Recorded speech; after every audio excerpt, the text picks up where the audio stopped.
you're good. So basically the plunger is open and the gas pressure is pushing up on that. Now it allows the gas to go through these channels and it's actually using its own gas pressure to push up the main regulator valve right there. Any of you guys have manometers yet? Manometers? Good job.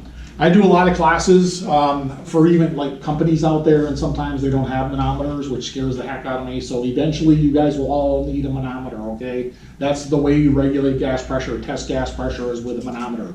That's a tool, they're expensive, I know, but that's one tool that you need to have in your tool bag.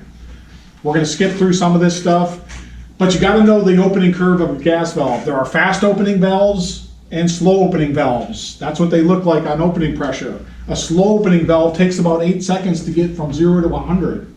A fast opening valve does it in 1.5 seconds, so there is a difference. They are not interchangeable. They are not, you can't go free willy. If you have a slow opening valve, you can't put a fast opening valve in there. It's that important to understand. I get a lot of companies out there telling me, oh, you can do it. You can't. You'll be damaging the heat exchanger. You'll blow off a roof cap. So if it has a slow opening valve, go back with a slow opening valve. If it has a fast opening valve, go back with a fast opening valve. Slow opening gas valves provide a gradual release in gas pressure, outlet pressure for a smoother ignition. There's all kinds of them out there. There's actually 2-stage slow opening and 2-stage fast as well. Slow opening gas valve operation, decreasing the opening orifice, slows the buildup of pressure on the backside of the regular diaphragm. It's actually using its own pressure of gas to slow that down. Continuous pressure from the supply line, outlet pressure to the manifold, and opening orifices all on this slide. Gas valve takeaways automatically control the pressure of the fuel supply to the burners. A modern automated gas valve controls a solenoid valve, a pressure regulator, and if needed, a pilot valve. Gas valves are often classified by the amount of time they take to fully open. The regulator portion of a gas valve must be vented for proper operation. This class is a really good one to take at Go Blue Bolt, Johnstone Go Blue Bolt by Rogers, Go Blue Bolt. Choosing the right gas valve. Every furnace out there is going to have that sticker on it. Don't put your John's HVAC sticker on there. El Cheapo AC, don't do it. Don't put your sticker over that. Once you cover that information up, it's lost. You can't get it back. So you want to have that information clearly legible. You are going to run into a lot of gas furnaces out there where it's going to be stickered over with several air conditioning company stickers on it. It just happens. Guys do that all the time. Don't do it. Gas valves are classified by the ignition source, the BTU input and output, and also the opening characteristics. Okay, you got to know what you're putting in to make sure it works properly. Choosing the right valve, you can look on the box, you can look on the visor card, which we do have visor cards. These are very universal things you can get from Johnstone Supply, visor cards. I'll let you look at this one. It has a lot of information on there. I'll leave one with you guys. I don't have one for every student, but I gotta say one for my next class. But there's a lot of information on there for cross-referencing gas valves and parts. You gotta make sure you have the right part number. If you look at hot surface ignition, you can use our J valve, our H valve, or G valves. Direct spark, same thing. There's different models between those two. If you are on an older system with standing pilot or proven pilot, you got to use our H or G. If you're on a really old system, you got to use the C valve. Those are no longer used in OEM production by any manufacturer out there. Most furnaces are using this model right here. The difference between an H and a J is the pilot outlet. So if it has a pilot on it, you gotta go back with a pilot valve. And if you don't have a pilot, you can use the J valve. This J valve here is a nice small compact valve. Basically, our J valves, if you have something that's 16, 18 years old or younger, you can switch out the valve with our new J valve. If it's older than 18 years, then you gotta go back with a different model. The 36J does not have a pilot opening, can only be used on direct burner ignition applications such as direct spark or hot surface ignition. Classification rated by valve capacity. They are rated by a pressure drop. Reducing bushings will hurt you, so if you have a 1/2 inch by 1/2 inch connection going in, do not use anything different if you don't have to. If you have a 3/4 by 3/4 on your truck and you got to get down to 1/2 inch by 1/2 inch, that means you're putting 2 reducing bushings on both sides, and that's not good. So you're going to start to reduce the capacity of that valve by reducing bushings. I say you can put 1 fitting on to reduce it down, but don't do 2. Range of regulation, the minimum maximum capacity of the valves maintain regular gas pressure settings like we talked about earlier. The gas valve does not determine the capacity of a furnace. It is the burners themselves that do maintain the capacity of a furnace. These valves are used in a wide range of gas furnaces, both when you see NG, that's natural gas, and LP is propane, liquid petroleum. Classifications by opening characteristics, both are family model numbers. Below our family model numbers, verify specific model numbers before replacing the control. You got these model numbers here for fast opening valves, slow opening valves, 2-stage fast, 2-stage slow. You can see the time it takes to open those two valves, or those models right there. So those are important to understand. I'm sorry I'm going kind of fast. We are really tight on time. Location and dimensional characteristics. These valves are very compact. You can see the H valve is a little bigger than the J valve. You want the smallest valve you can get. It makes your life a lot easier when you're doing service work to have a little tiny compact valve. If they're as big as this box, it's not good. It's really hard to install it. So you want to make sure it's a nice, tight, compact valve. When replacing a gas valve, the swing radius may result in having to remove the manifold from the combustion vestibule. You've changed gas valves, I imagine, in the past. About half the time you got to take the manifold off, right? About the other half, it'll spin right on there. If you can spin it on there without changing that manifold or taking that manifold off, it makes your life a lot easier.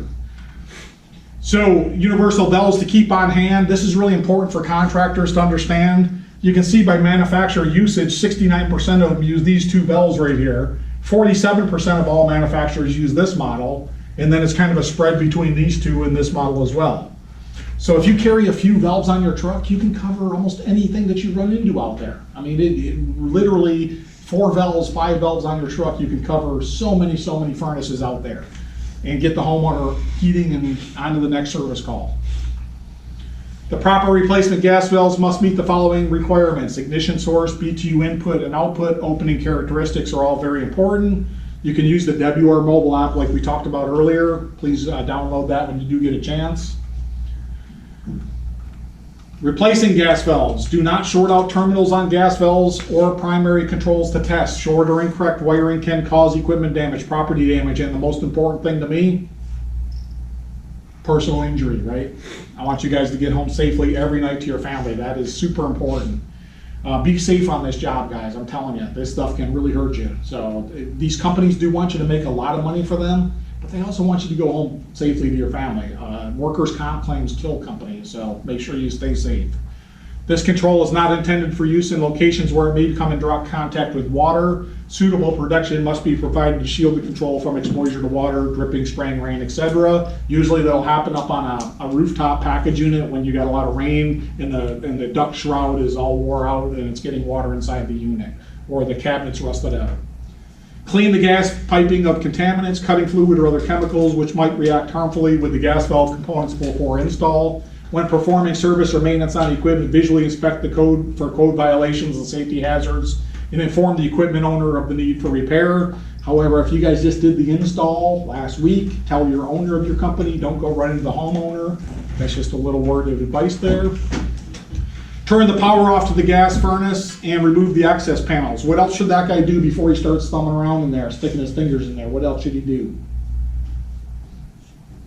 Check for power, right? Mm-hmm. That switch may look like it goes to that furnace, but he doesn't know for sure. If you guys ever work on dairies, you'll see a switch right here that says gas furnace 4. You're on gas furnace 4 right here. That switch is actually running a gas furnace that's way over there. So just make sure that that power is going to that gas furnace that you're on. The only way to check it is what? What do you got in our hand? Check your meter, right? Get out your meter. Once you cut that switch off, check it with your meter before you put around in there. It is that important, guys. I mean, I've seen a lot of guys electrocute themselves by thinking that that switch did it, and it didn't do it, okay?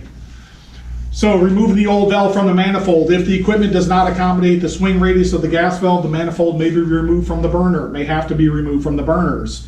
About half the gas valves I've ever changed in my whole career, I've had to take that manifold off. The other half, you can spin them right on. That's an old Honeywell right there. And when we talk about this, we're talking about spinning this valve off in place. So I can spin it off in its location. I can't do it on this blue thing, but I can do it on a gas furnace. Sometimes I have to take off the manifold. Please do not throw this black manifold on the ground and walk all over it. If you screw up the threads or orifices on that, it's going to be damaged, and then you're going to be up a creek, okay? So just make sure that you're very careful with the manifold. Treat it like it's a little baby and set it down over here and be really careful with it. Mounting orientation, the J and G valves are multi-poist. They can be installed any orientation. The H valve must be mounted upright or 90 degrees from upright. Gas piping requirements, a lot of the companies that you're going to go to work for, when they do a new install, they change out the drip leg. However, if they don't, just pull that cap off if you can. That's a sediment catcher. That's designed to catch dirt and debris and, we call them spider web catchers. So pull that cap off if you can. Just unscrew it with the pliers or a pipe wrench. Don't get 4 guys on it. If it doesn't come off, don't worry about it. Generally, there's nothing in there anyways, but if you're doing a maintenance on a unit, just put your pliers on it, unscrew that, knock out the debris and put it back on. I did a call up in Reno with a guy and he said he ran into peanut butter and jelly in there before. So just know that it does catch stuff sometimes. It was having condensation form in there. Is the arrow important on a gas valve? What do you think? Is that important? Absolutely it is. We get a lot of valves back. They'll buy a valve off of Uriel. El Cheapo AC will go buy a valve off of him and say it's a bad valve. And they'll bring it back to him, and then he'll send it back to our factory because we get all these parts back to inspect them, and our engineers will look at it and they'll know it was installed backwards. They can tell. And then El Cheapo AC will go get another one, and he just gets lucky on the next one. And he figures, he's got it in